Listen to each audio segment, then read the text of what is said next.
네, 북한 간부 200여 명이 해외에서 근무하다가 돌아오라고 하는데 돌아오질 않고 있고 10여 명은 이미 망명했다는 소식이 오늘 전해졌습니다. 저희가 두 분의 전문가를 초대했습니다. 이인배 전 청와대 북한 전략을 담당하는 선임 행정관이었던 이인배 박사, 그리고 이창형 한국국방연구원 안보전략연구센터장 나와 있습니다. 어서 오십시오. 네, 반갑습니다. 안녕하십니까. 네.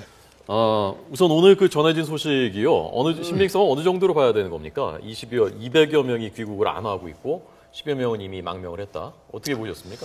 제가 볼 때는 충분히 이런 개연성이 있다고 생각합니다. 네. 지금 북한에서 해외 나가 있는 그 노동자가 약 한 5만 명 정도 됩니다. 네. 그들이 1년에 벌어들이는 외화가 한 12억 달러 정도거든요. 주로 중국입니까? 주로 중국이 때문에 동남아도 있고요. 또 동남아 일대 또는 중동의 일부 건설 현장도 중동에도 있죠. 있고요. 예. 근데 이게 이제 이 정도 12억 달러면 북한 그 전체 GDP에 차지하는 비중은 네. 북한 GDP가 대략 한 300억 내지 400억 달러 정도로 추정을 하고 있거든요. 네, 네. 그렇다면 북한의 GDP의 30분의 1 또 40분의 1 정도에 해당하는 상당히 그 많은 액수를 그렇군요. 이 노동자들이 나가서 벌고 이들을 이제 감독하기 위해서 간부들이 나가 있고 그런 상황이기 때문에 이 노동자들 중에서 이 북한 내의 체제 불안정 또는 공포 정치, 숙청 이거를 보고 예. 들어오라고 한다고 해서 쉽게 들어올 수도 없고 또 그쪽에서 현재 나가 있는 현장에서의 자기 소득이라든가 예. 위치가 있으니까 아마 복귀하지 않는 그런 일들이 있을 수 있다고 생각합니다. 돌아오라고 하는 건 뭔가 그 돌아오라고 했을 때 좀 불안한 게 있어서 안 돌아가는 겁니까? 아니면 단순히 그냥 돌아오라고 하는데도 북한이 워낙 지금 공포 정치가 심하니까 안 돌아가야 하는 겁니까? 제 생각은 그렇습니다. 우선 지금 그 해외 간부들이 가장 해야 될 것 중에 하나가 이제 외화를 획득하는 일이 가장 중요한 일입니다. 아까 예. 선생님 말씀하신 것처럼. 근데 북한에서 외화를 획득하는 방법들이 뭐 무기 수입 수출하는 거, 마약하는 거, 뭐 슈퍼노트 하는 거, 뭐 아까 해외 노동자 이런 것들입니다. 그런데 사실은 이렇게 매우 많은 부분들이 지금 미국과 서방 국가, 우리 한국에 의해서 다 차단된 상황입니다. 그런 상황에서 달러를 모으기가 대단히 어려운 상황이고 거기에 대해서 아마 대단한 압박이 있었을 겁니다. 본국에서. 거기에 대해서 이제 아마 철금 추궁이 당할 수밖에 없는 상황이고 그러다 보니 들어가면은 대단히 어려운 상황에 처할 수밖에 없고 예. 그러니 들어가면 혼나겠다 하니까 지금 못 들어가고 있는 그런 상황이 아닌가 싶습니다. 그런데 그런 사람이 뭐 한두 명, 뭐 아니면 수십 명도 아니고 200명이 지금 이렇게 거부를 하고 있다면 북한 체제 입장에서도 굉장히 심각하게 인식을 하고 있겠는데요. 네. 어떻게 통제를 할 수가 있습니까? 이게 이제 우리가 중국의 순자 애공편에 보면 이런 말이 있습니다. 네.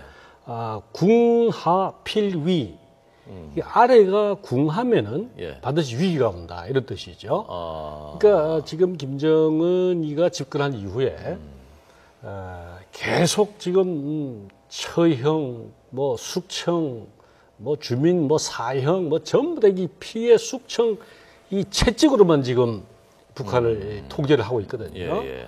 그러니까 이제 경제도 좋지 않고 압박은 더 가중되고 갈수록 핍박당하고 있으니까 네. 이 백성이 국민이 핍박당하고 아주 궁핍한 상황에서는 예.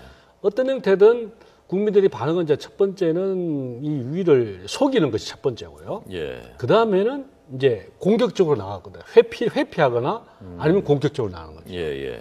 지금 단계에서 제가 볼 때는 회피하는 단계죠. 예. 우리 잘 아시다시피 우리가 집에 키우는 고양이나 뭐 애완동물도 우리가 잘못 강하게 모르는 사람이 와서 강하게 압박하면 네. 애들이 얼굴을 핥히거나 말이지. 예, 예. 또는 우리가 이 순자 애공편에 보면은 새는 공격을 하면 사람을 쪼개 되고 짐승은 그 사람이 공격하면 핥히게 사람을 핥힌다.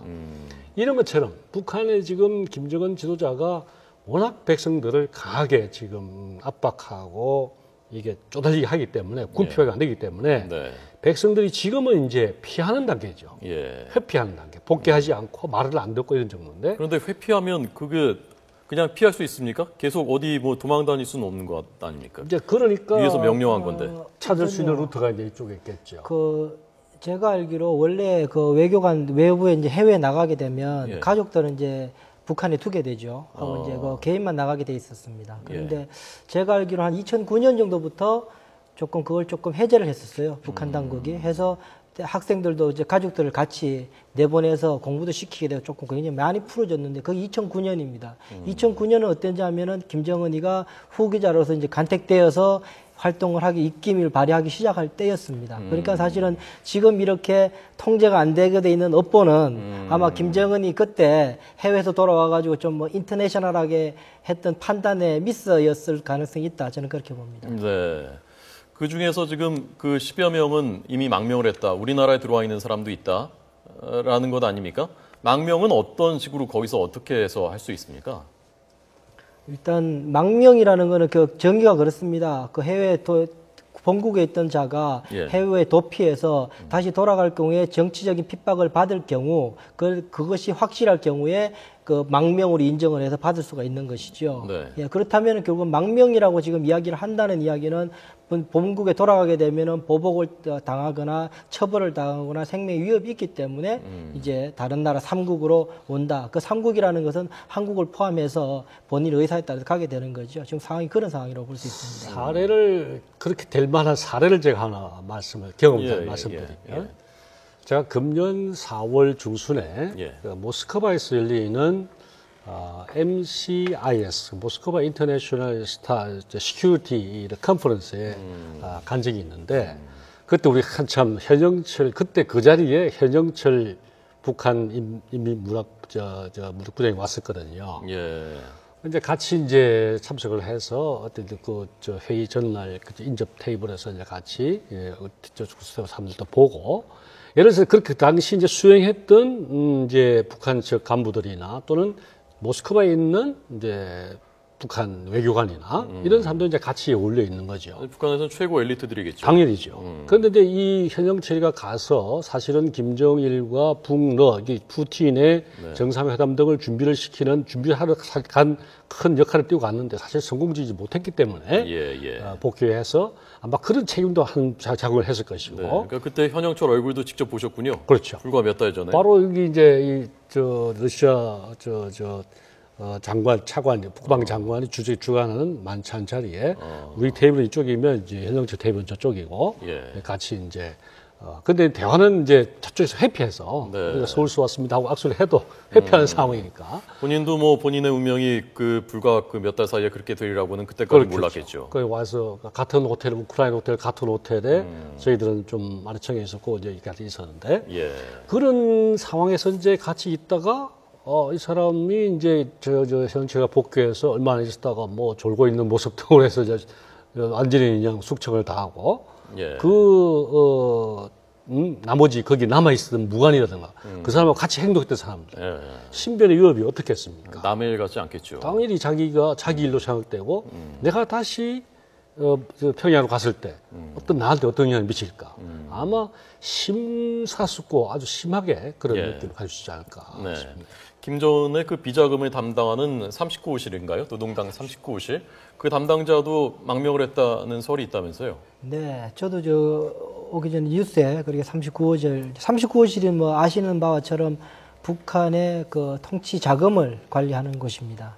그 39호실에서 아마 그 국장급이 나왔다라는 것은 그만큼 아마 아까 말씀드린 그 두 가지일 겁니다. 아마 지금 통치 자금을 확보하는데 대단히 어려움을 겪은 경우가 한 가지 있을 수 있고 또 하나는 본인 스스로가 부패에 연루되어서 나왔을 경우가 있습니다. 그런데 둘 다 왜 두 가지 다 중요한 그 추측이냐 하면은요. 첫 번째 경우에서 외화를 못 마련한다는 것은 국제적 환경이 그렇게 막혀 있다는 것 때문에 북한 정권으로 대단히 어려운 개인의 문제가 아니라 어려움이라는 것이 있고 두 번째 개인 부표 때문에 나온다는 이야기는 아까 우리 센터장님 말씀하신 이 공포 정치에 의해서 돌아갔을 경우에 본인의 생존을 장담할 수 없는 상황이기 때문에 포기하고 이제 나오는 경우거든요. 39호실의 간부 출신이면 대단히 그 혜택이 많습니다. 대단히 좀 유복하게 그렇겠죠. 지낼 수 있음에도 불구하고 포기하고 나올 정도로 아마 대단한 위협 상황이었을 거다.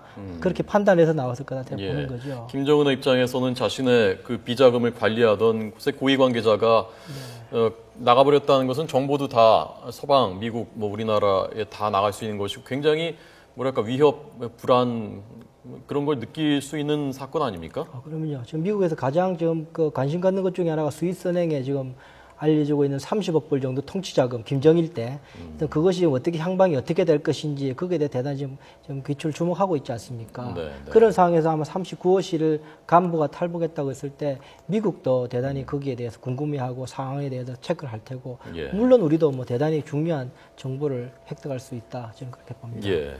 2000년 이후에 공개 처형된 주민만 북한 주민이 1382명이라는 물론 이제 추정치입니다만은 충격적이더라고요. 1382명이 사형을 당했다는 것이요. 공개 처형이요.